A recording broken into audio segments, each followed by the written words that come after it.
Do you fall in the category of can't draw a stick figure to save my life? Well, drawing is just a skill, and like with any skills, if you put in enough time, you will eventually master it. Let me show you how to do very simple little drawings that will actually improve one specific skill that you need for being able to draw well, and that is observation. Welcome to day 3 of my 7-day micro art challenge.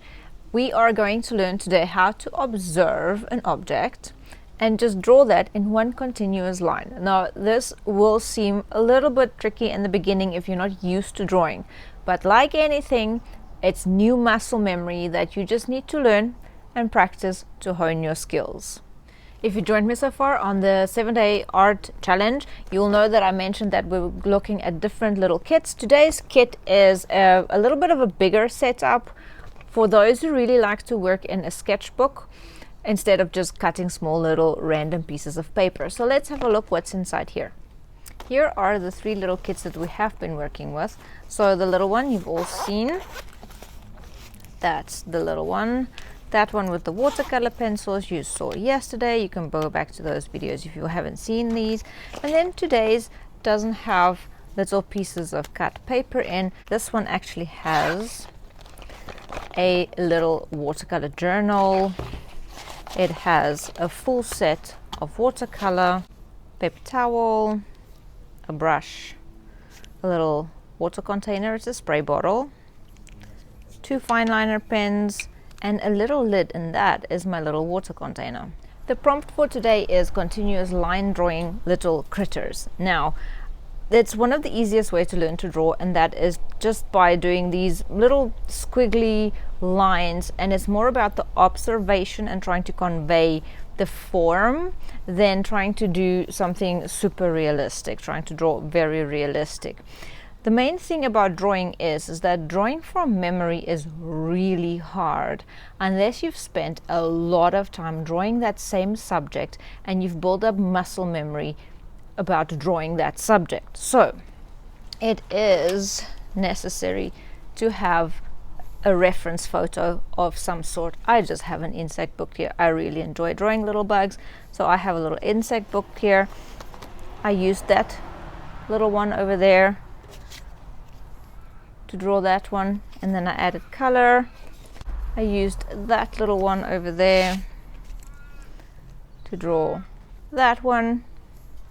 And now I'm going to show you how to do that with a butterfly, because there's nothing easier to draw than a butterfly. For those following along, you will know that this little size is the one that we had in the very little micro kit. So I did one with this watercolors and the pen.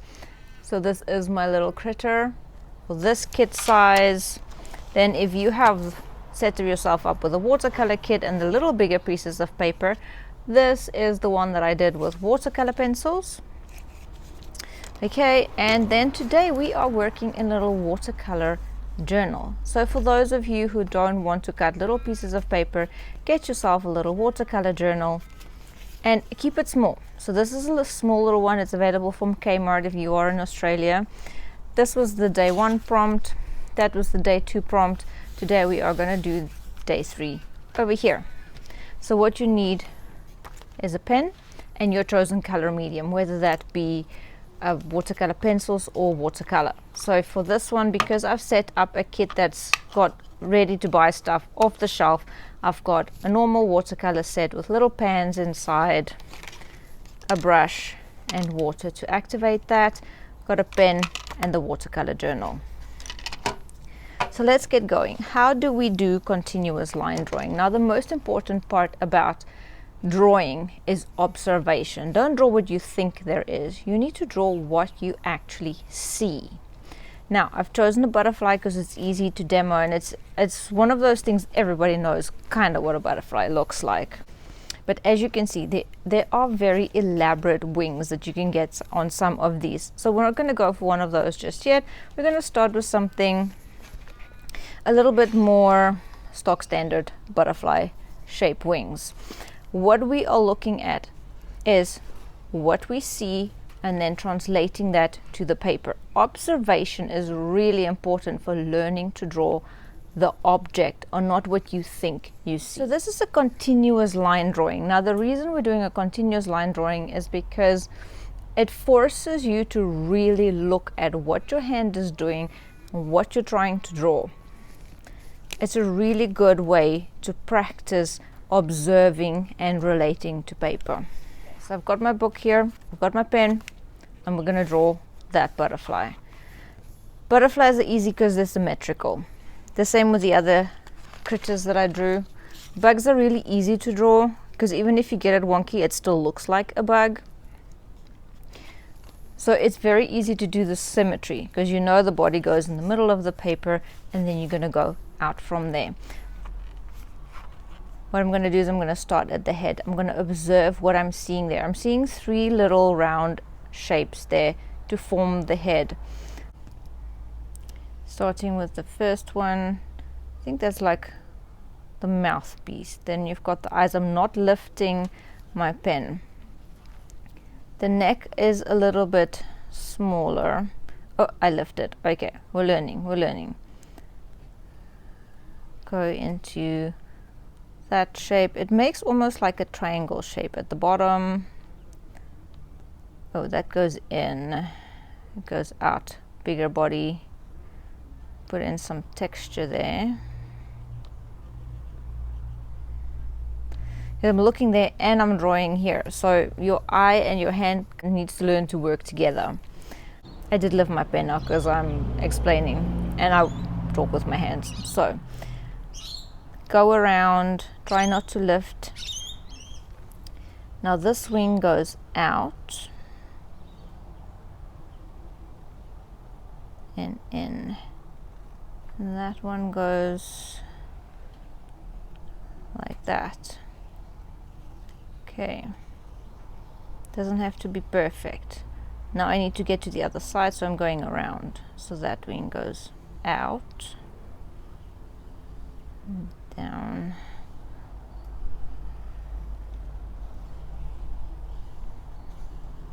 there we go, continuous line. Oh, I don't have antennas, so I have to go back to the head, whoops, and add antennas. Okay, now I can lift my pen. Now if you wanted to add some of the internal texture, you could.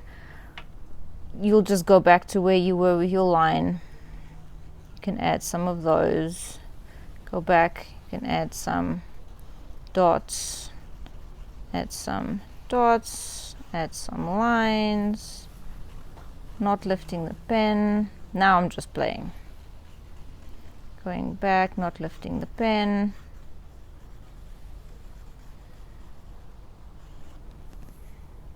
Okay, like I said, doesn't have to be perfect. What you are learning is learning to look and relate that to paper. So observation is very important. Do quite a few of these. The more you do them, the more you will start noticing different little shapes and textures that you can then relate to paper. So that's one of the most important things when you start drawing, is just observation. So now we're going to add some color onto this. So for this one, I just added a really fun watercolor wash and some splatters. Same one with this. I did splatter with a watercolor pencil. If you want to see more watercolor techniques, tell me in the comments. I'll do more videos on watercolor pencil techniques, on how to do the splatters straight from the pencil. When you don't work with a water brush, so a water brush is this one that's got the water in there and it's got continuous flow of water coming out the other end. If you don't have one of those, you can still use your watercolors on the go. You just need a little container to hold your water and a little something to put the water in. So I can put some water in there to rinse my brush, and I can use the spray bottle to activate my colors. Wet my brush. You are going to need a little paper towel. What colors are we going to go? I think it was reds going into yellows, so let's do alizarin crimson, which is nearly finished. As you can see, I'm using quite a lot of water because I want very loose blobby watercolor. Use the side of the brush, push the watercolor along,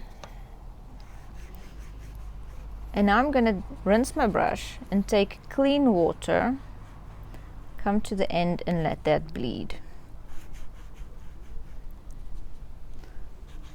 Clean-ish water.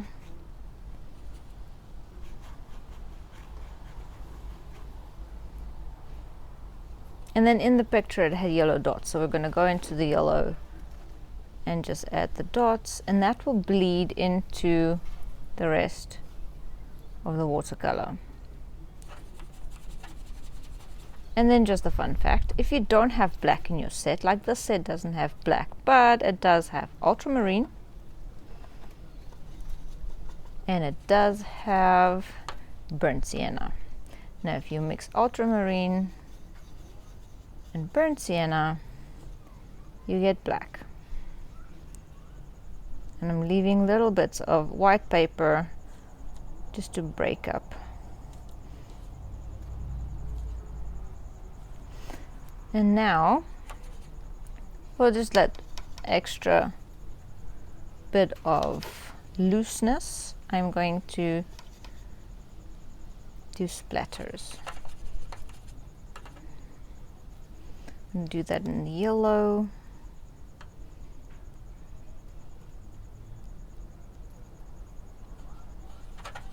And I'm okay with that. It's fine. The color is bleeding and it's actually working out. It's really looking blobby and messy and loose.